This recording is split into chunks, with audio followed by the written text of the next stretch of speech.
infrastructure spending pa rin, Madam Speaker. Ipinagmamalaki ng administrasyon na may 5,521 flood control projects itong natapos mula 2022 to 2024. At may ongoing pa ngayon na 5,000 plus, Madam Speaker. Pero tuloy-tuloy ang pagbaha dito sa ating bansa. Kasama po yan sa speech ninyo, Madam Speaker. Anyari sa mga flood control projects na ito. Mula 2022 hanggang 2024, nagpondo ang DPWH ng lampas 500 billion para sa flood management program nito. Madam Speaker.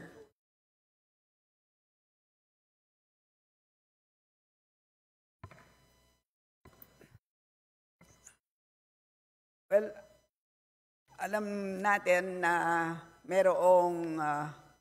nagkaroon ng isang master plan for Metro Manila na nilabas noong 2012.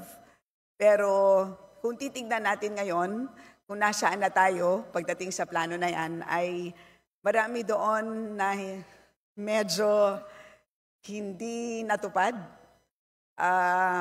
Nagkaroon ng paglihis doon sa original plan. Kaya tingin ko kailangan balikan at this point in time. I share your frustration, Your Honor, Madam Speaker. At tingin ko ang NEDA naman at this point in time ay nung kami ay nag-uusap, sila naman ay handa nilang balikan yan. And of course, siyempre sa ngayon ay ayan, binabantayan talaga natin ang mga flood control projects. Base din sa mga ibang hearings, katulad ng COA, ang isang major problem is yung mabagal na pag-implement. Kasama dyan ang delays at low fund use. Yan ang naalala ko sa ibang hearing. Kaya sa tingin ko, baka kailangan natin tanungin yan sa DPWH. Pero pagdating dito sa DBCC, as an issue para sa DBCC, tingin ko yun ang dapat bantayan ng DBCC, yung pag-monitor ng master plan and at the same time yung pagkakaroon ng master plan para sa buong bansa. Kasi sa pagkakaalam ko, meron lang na-adopt para sa Metro Manila.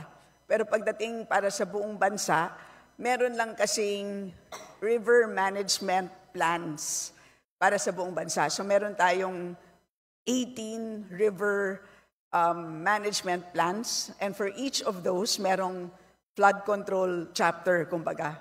Pero pag sinasabi mong isang buong master plan for flood control para sa isang bansa, sa ngayon wala pang ganon. So yan ang pwedeng tignan ng DBCC.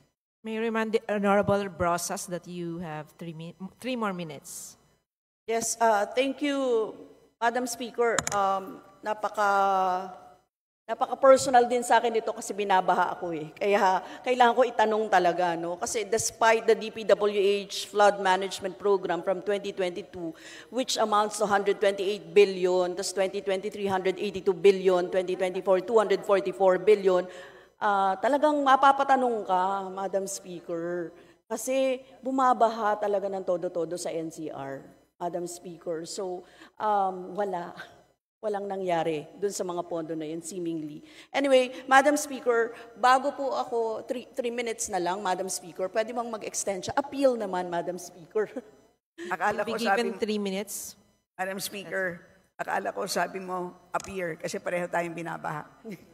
Appeal kay Madam Speaker natin. Madam Speaker, meron ng DPWH na Sustainable Infrastructure Projects Alleviating Gaps, or SIPAG, at Basic Infrastructure Program, BIP. Basically, under these programs, projects, it would include constructing roads, flood management, bridges, and even multipurpose buildings. May existing programs na ang DPWH hinggil sa road construction, flood management, at constructing bridges. Para saan pa itong SIPAG at BIP, Madam Speaker?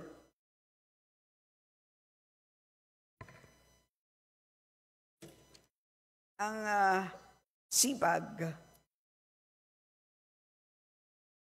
okay, meron tayong CPAG, flood mitigation structures, protecting public infrastructure facilities.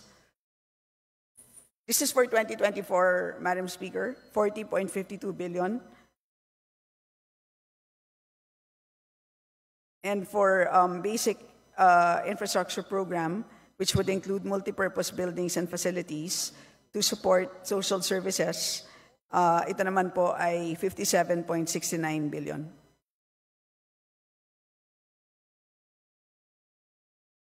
Madam Speaker, very alarming ito, no? Nakita natin na doble-doble yung proyekto ng DPWH na pinopondohan ng napakalaki. What's the point of having multiple programs with the same objectives?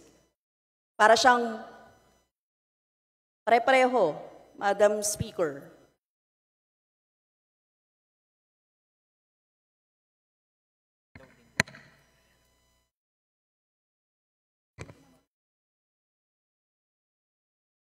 Okay, so Madam Speaker, sorry, I stand corrected. Yun pong nabanggit ko po na numero kanina, ay yun pala po ay changes.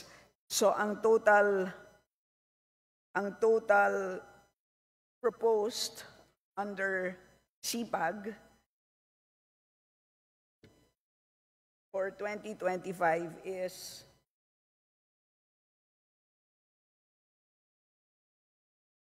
is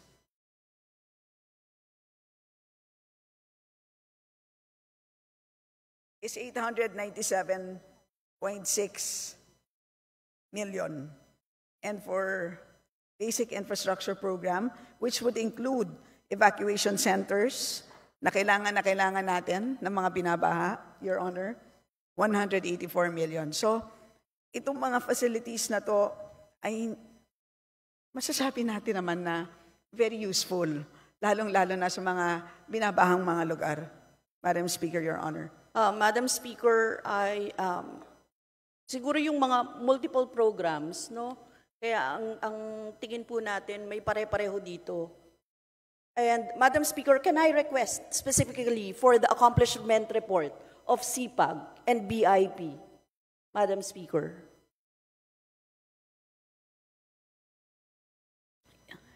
Yes, Madam Speaker, we will submit.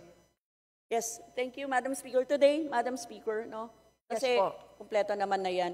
Thank you, Madam Speaker. That's the last of my questions sa DBCC. Madam Speaker, yung ibang questions sa NEDA at saka sa DOF pa. Thank you very much, Madam Speaker. Thank you, Madam Sponsor. Salamat po.